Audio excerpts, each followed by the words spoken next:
Sure. I'm assuming almost everyone here has kids or denies they have kids but have kids anyway. And those are followed on shortly by grandchildren, which, to quote my wife, as she spoke to our eldest child and said, "The only reason I let you live is for grandchildren." I see some nods, so you do understand. One of the duties that go on as the children get older is you're forced to teach them to drive. Now in my case, I inherited 5 children. They do not have my DNA, or they would have been a real nightmare to teach to drive. They were 5 and they came in order. And they then produced grandchildren, which I am now about to start to teach to drive, which is, yes. The first child of the 5 was Laura Jean. She was the eldest, a sweet child, a mother of 3 now. You'd never guess it by the way she drives. She was the worst of the teaching, or the victims, I'll say. Her driving style was, to say the least, provocative. Somewhere in her life, the child I thought knew nothing about math learned what minimum and maximums were, and she decided that the posted sign on the road that said 35, 45, 55, whatever it was the bare minimum she should drive at. I found that exciting. There's nothing like being in the car with someone who's driven exactly 10 minutes in her life, and you're doing 55 miles an hour down a neighborhood street. Couldn't seem to talk her out of it, so I convinced her mother that this was one she should teach because it would be easy. Her mother returned to tell me something that wasn't repeatable. She was followed shortly by Lisa. Lisa, by the way, is now a counseling psychologist, so she's entitled to have a few head issues. Lisa and I got in the car the first time. We drove around the block, and foolishly, I had us only do right-hand turns around the block. It went extremely well. She managed to miss the cars on the side of the street. She didn't intimidate the one lonely bicycle rider, and she didn't try to hit the dog or the cat that had the nerve to cross in front of her. She clearly knew how to use the brake, and by the way, that's a feature you pick up when you learn to drive. I know that my friend right here has mastered this. And that's where you're on the passenger side and you're stomping the floorboard with your right foot in hope that somehow that will slow the damn car up just a little. So off we went again for a more extensive ride through our neighborhood. Now it's a large neighborhood, and it gives us some chances. Down the street we're going, and I said, "Why don't you turn left here, dear?" What I didn't realize was she was fine with right-hand turns. Something in her brain did not allow for the left-hand turn. And as we pulled up onto our neighbor's lawn, I said to myself, oh my God, we had a lot of irrigation in our neighborhood, so there were some mild tire tracks across, about 3 inches deep. I said, now just gently back out. Second mistake of the day. She was a little panicky, so it went directly from drive to reverse, and we ended up in the middle of the street, and I was trying to be calm. I had both feet firmly planted on where the brake would exist had I had one on my side. And then I calmed down after a few minutes and I said, why don't we just turn right? And in my mind, I'm plotting a route back that allows us only to make right-hand turns. When I returned, I said to her mother, excuse me, but she doesn't do left-hand turns. And her mother said that now famous line, oops, I forgot to mention that little detail. She does now turn left-hand turns, but I think it's the years of studying psychology and watching those people that showed up in her office tell her that they can't turn left. The next one up was Bill. Bill was the first of the male children. Bill had an interesting issue. I rode with Bill, and Bill had driven at the family ranch, so he basically knew how to shift. He had a vague idea of what the brake was for. He knew what the gas was for. So he drove reasonably well in the learning cycle, so at some point in time we returned to the house, and into the car came his mother and his best friend Donald.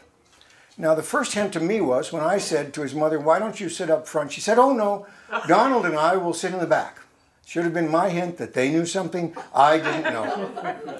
So we decided we'd do a commercial kind of trip. We'll go down to the supermarket, Bill will pull into the supermarket, we'll go shopping, and he'll learn to deal with the traffic inside a Bash's supermarket, or the parking lot, and there'll be no real problems.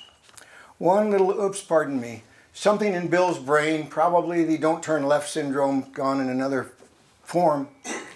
It turned out that he had a little trouble managing the concept that when you pulled into the parking lot, you should slow down from whatever speed you had as you approached the parking lot.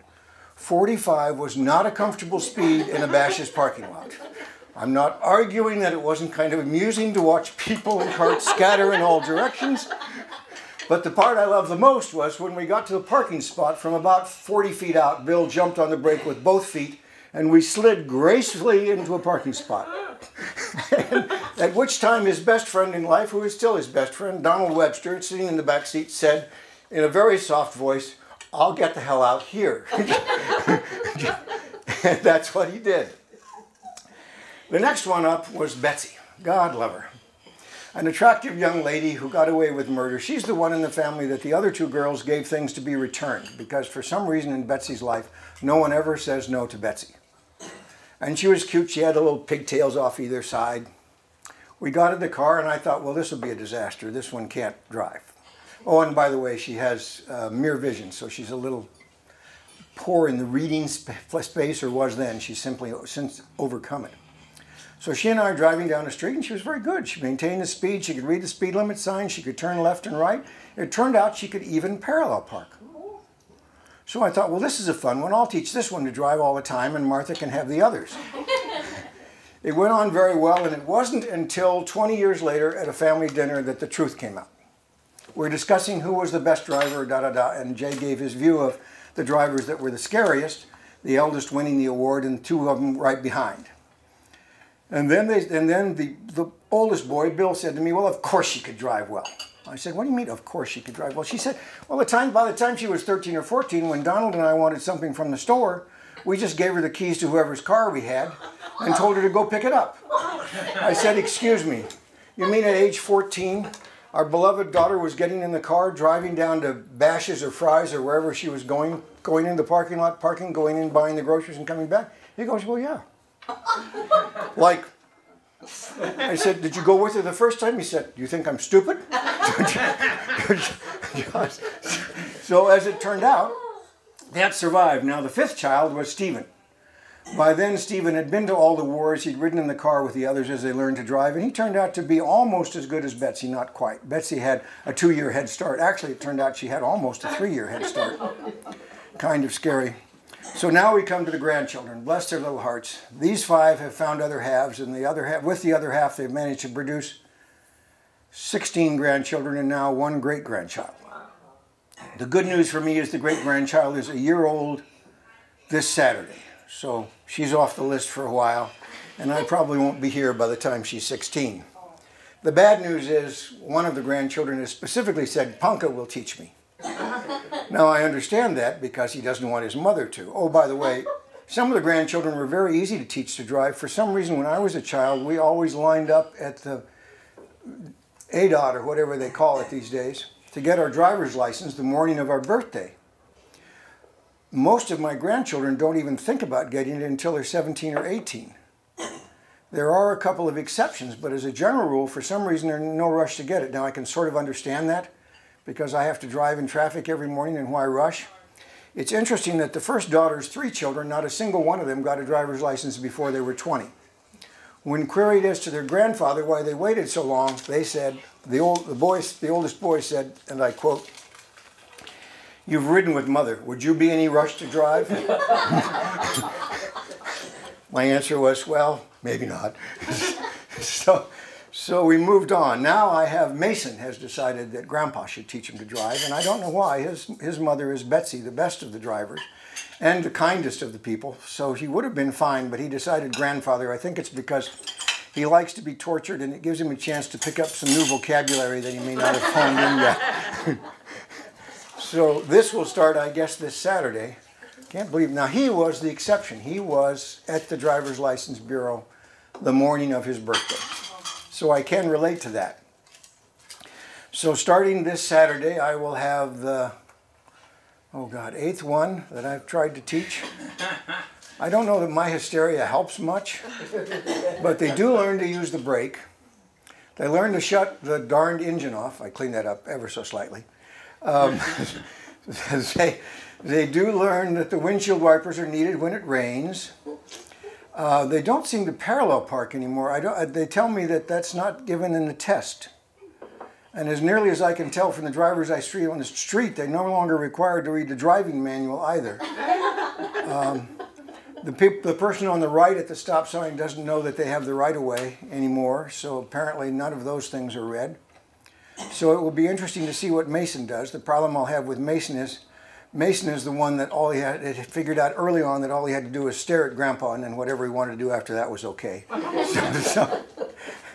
So we'll see how that one goes. For those of you that have children that are reaching the driving age, they're probably all, oh no, your son is on the way.